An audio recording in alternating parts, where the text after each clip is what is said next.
Oi, bem-vindo ao nosso canal.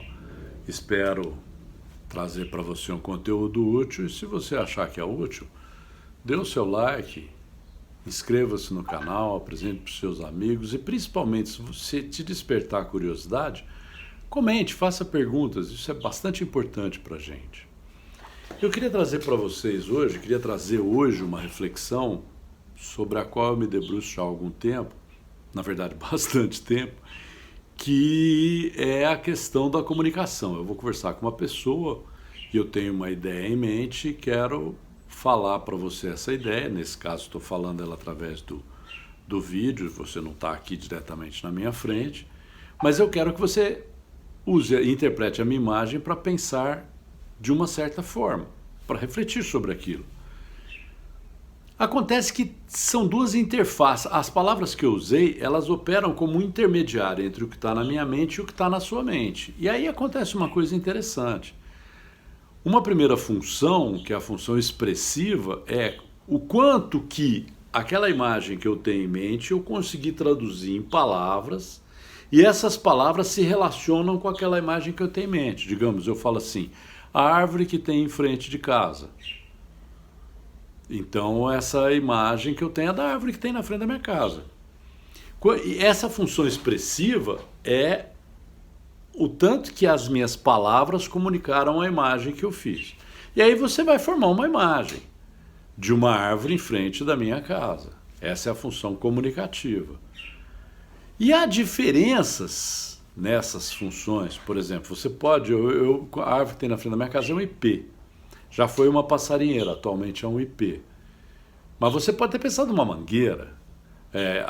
A minha casa dá frente para um platô onde fica o terreirão de secar café. Eu moro num sítio. Você pode ter pensado na árvore que fica em frente à porta de uma casa na rua, por exemplo, uma árvore de calçada.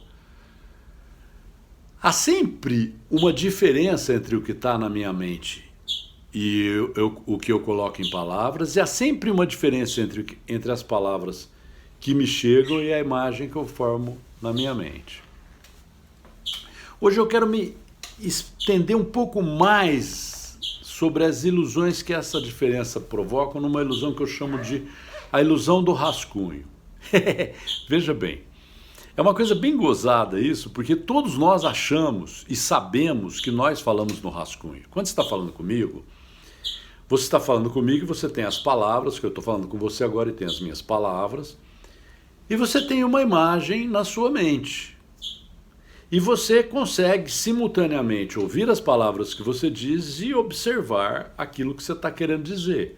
Então você sabe que há uma ligeira diferença entre o que você está falando e o que você está pensando.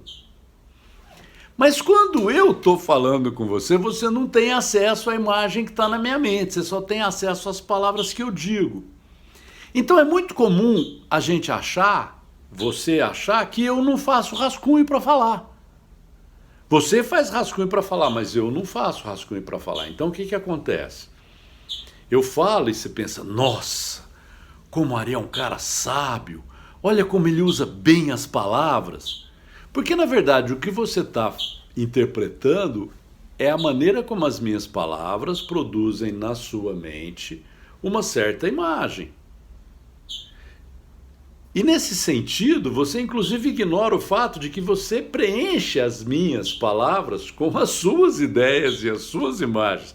Você usou a sua imagem de árvore para pensar na árvore em frente da minha casa.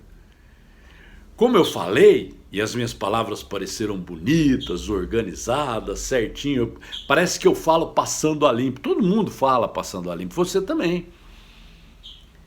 Então, essa ilusão da fala no rascunho, ela cria uma ilusão curiosa. Às vezes ela cria a ilusão de que eu estou falando exatamente o que eu estou pensando, e aí o outro entende diferente, eu falo, mas ele interpretou errado, não foi isso que eu quis dizer. Provavelmente não foi mesmo isso que eu quis dizer, mas eu não tenho controle sobre o que ele interpreta, porque eu não sei quais são as imagens que ele vai usar para preencher a minha fala. E uma outra ilusão é achar que o outro nunca fala no rascunho, o outro sempre sabe, principalmente quando ele é um cientista, sobe em cima do banquinho e fala, porque eu estudei esse assunto, ou qualquer coisa assim, né? Como eu, por exemplo, eu sou psicólogo profissionalmente há 34 anos, ele fala, ele deve saber o que ele está falando, faz 34 anos, como se o que eu estivesse falando fosse exatamente o que eu estou pensando. Não, não, eu quero trazer essa reflexão para vocês. Todos nós falamos no rascunho. Todos nós interpretamos rascunhos e preenchemos esses rascunhos com nossos conteúdos. A comunicação entre as pessoas é sempre uma cooperação entre as pessoas. E essa cooperação é necessária porque aquilo que eu tenho na minha mente não passa direto para a sua mente, ele tem que ser traduzido em palavras para chegar até você. E aquilo que você fala para mim não entra na minha mente pronto. Eu tenho que traduzir aquelas palavras com os meus conteúdos internos.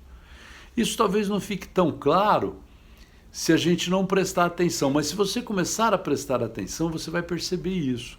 E aí, fica mais fácil levar em conta aquela advertência. Se nós não estamos nos entendendo, vamos primeiro examinar como nós estamos nos comunicando.